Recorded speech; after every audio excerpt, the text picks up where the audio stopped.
Oh yeah, bunch of upgrades coming.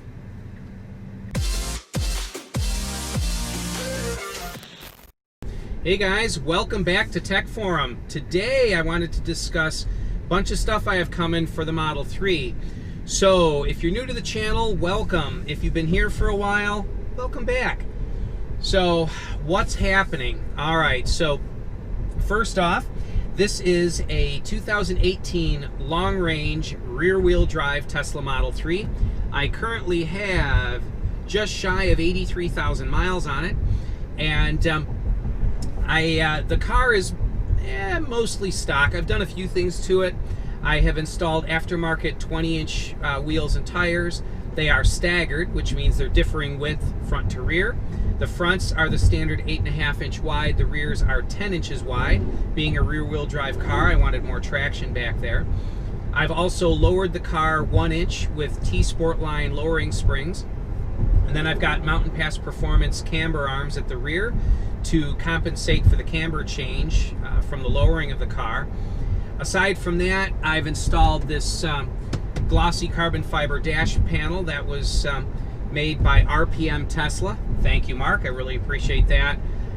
The screen has been repositioned using my own adjustable Model 3 screen mount kit. Link in the description below. Shameless plug there. But coming up, I've got a whole bunch of other things happening to the car. For those of you that have been watching for a while, you know that I've made several custom steering wheels, a few cut top, flat bottom, butterfly style wheels to look similar to the next gen Roadster wheel and that.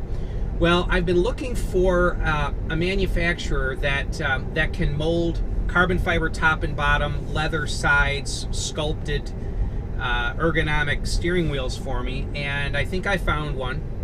So they're going to be making a wheel for me and sending it out for production verification, and then it's a wheel that I may end up stocking. We'll see. But so I've got that coming. So again, it'll be perforated black leather on the sides, and then it will be glossy carbon fiber top and bottom, and it will be molded finger recesses at the back of the wheel. So should be really classy and match the glossy carbon fiber dash. So looking forward to getting that. Next item, I'm getting a full new custom interior. All the upholstery will be done, and I'm getting Catskins upholstery. It will be black leather. No, I'm not getting vegan leather. I'm sorry guys, I'm getting real leather. Black leather with white thread and diamond stitched inserts on the seat backs.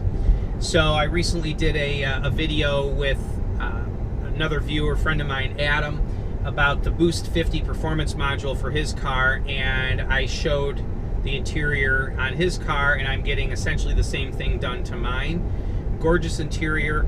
I am getting a discount on it, although it's not free, but I'm getting a discount on the interior, partially through Adam and partially because I will be featuring the upholstery shop and the Catskins in an upcoming video. I also have various carbon fiber bits coming for the car, mirror caps and different things. So really excited about all these upgrades that are coming. I also ordered full self-driving, which is not just a software upgrade. I've got, I believe it's computer version 2.5, so I need the version 3 computer. Tesla, I've already prepaid for that. So Tesla has ordered the computer. It is tentatively scheduled for July 24th to be installed. So Highland Park Tesla will be doing that work. So I am super excited to be getting all of these upgrades installed. I may be getting some other upgrades as well. I'm currently discussing it with a couple different upgrade manufacturers about cost. My channel's too small to be insisting on getting a lot of freebies, but maybe I can get a discount on some things and do some videos on that for you guys. Being that I have 83,000 miles on this car, I drive it a lot, and the seats are not wearing out or anything. I mean, they're still fine, but I did prefer Adam's seats, not just the look of them, but also the feel. There's something about that that sort of quilted diamond stitching that feels really good against your back. Also, they do add a thin amount, I think it's 1/4 of an inch, which is about 6 millimeters more foam, and just to give the seats a more full, soft feel to them. And the quality is very, very high. Also, the headrest on this seat has some minor damage to it from wearing a baseball cap with a plastic buckle, and it was affecting the vinyl covering. It's less durable than real leather, so that's another reason for it. Aside from that, there is other work that I'll be doing to the car. So I recently had it into Tesla of Highland Park, and for a clunking sound, if I let off and then floor it, it clunks from the rear. So that clunk, it's probably a drive unit mount.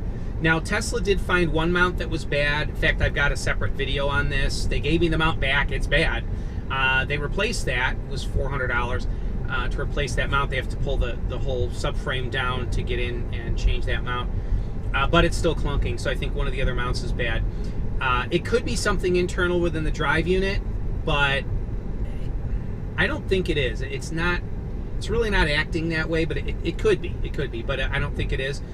They also found that there's some small amount of play in the rear knuckles, which are the rear axle bearing carriers that all the suspension arms, it's a multi-link suspension, I believe there's 4 arms per side. All those multi-link suspension arms attach to the knuckles, and then the knuckles carry the wheel axles and brake discs. Those knuckles have a bunch of spherical bearings pressed into them, and they mentioned that the passenger side knuckle definitely has some play, and the driver's side one has a tiny amount of play. And those were going to be expensive to replace, so I'm going to go ahead and do them on my own. I'll obtain new knuckles, replacement knuckles, and install them on my own, and I'll shoot a video on that. And if the clunking is still there after doing the knuckles, then I'll probably have Tesla replace all the drive unit mounts, or maybe there's a local shop maybe willing to work with me on making an attempt to change those ourselves, so we'll see. But if the clunking is still there after all of that, then it's got an internal drive unit issue, and that would be covered under warranty. It was difficult for them to ascertain if there was an internal issue because the one rubber mount was bad and there's a little bit of play in the suspension, and they said, before we dig in and replace a drive unit under warranty, we want to make sure that all of those issues are corrected. Tesla wanted a lot, over $3,000 to do all that work, but it's just going to be, I don't know, $500 of parts for me, so, and then some labor. So I'm going to go ahead and replace the suspension components, knuckles and whatnot, and have an alignment done and see if the clunk is still there. If it is, then I'll replace the other drive unit rubber mounts, and if the clunk is still there, the only remaining thing would be the drive unit. So I have those mechanical repairs coming up soon. So, and not to beat a dead horse on that, but I know people are going to say, it's, 2018 car, you have major problems. First off, it's a minor problem. Well, it could be major if it's internal in the drive unit, but I don't think it is. I think it's external, but I could be wrong on that. But also, bear in mind, the car has 83,000 miles on it. Also, it's rear-wheel drive, so all the load is in the back. I've lowered the car an inch, which gives less suspension travel, which means that the suspension's getting abused a little bit more. It's getting hit harder. And I have rear wheels that went from 8.5-inch width to 10-inch width. So all of those, and I've always got a couple 100 pounds of equipment in my trunk for work.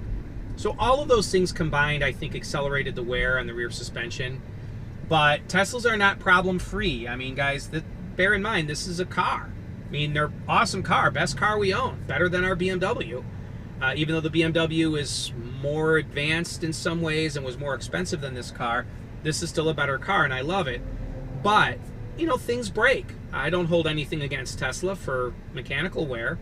Electronically, the car's been great. Mechanical stuff wears out. So I will keep you guys posted on that. But just wanted to let you guys know what I'm looking at, and excited to show you guys all these coming upgrades. I'll also be doing shooting a video on I will be ceramic coating our little Mini Cooper SE myself. This car was professionally ceramic coated, but I'll be doing our Mini Cooper. I have a video coming up on that. So for those of you that are looking to do some modifications to your car, personalization and whatnot, you'll be enjoying these coming videos. Also, I am really excited to get the full self-driving version 3 computer on my car. I'm one of the few people that I think can actually make use of that, being that my mobile office is my car, and the current autopilot is not good enough to allow me to take my eyes off the road and do anything. I still got to be staring forward with my hands on the wheel, because autopilot currently definitely is not as advanced as it needs to be able to be taking your eyes off the road. But I'm looking forward to software improvements and that, and the only way to hit that point is for me to have the full self-driving computer in my car. So they offered a discount. I went ahead and took the plunge, so I'm excited to show you guys that process as well. So anyway, thanks for tuning in, guys. I look forward to showing you guys everything coming up here soon. Update on the screen mount kits, the swiveling version 2 swiveling kits. Those, I expect to have the parts in stock to begin the assembly process of those to be shipped probably within about 3 weeks from now. So if you have a swiveling kit on order, that's about the time frame you're looking at. Orders keep coming in, so I appreciate you guys for that. If you want to order a screen mount kit, link in the description below. In case you have no idea what it is, it lowers the screen 1.6 inches, leans it forward 9 degrees, and allows it to either be centered parallel with the dash or move toward the driver or the passenger. It swivels. I also make a screen mount kit that you can position it and then lock it with a couple bolts in the back, but this is the active swiveling kit. So anyway, enough self-promotion. I look forward to showing you guys all these upgrades. Thanks for tuning in, and if you have any questions, leave them in the comments section below. So thank you all for tuning in, and as always, stay charged. Have a good day, guys. Bye-bye.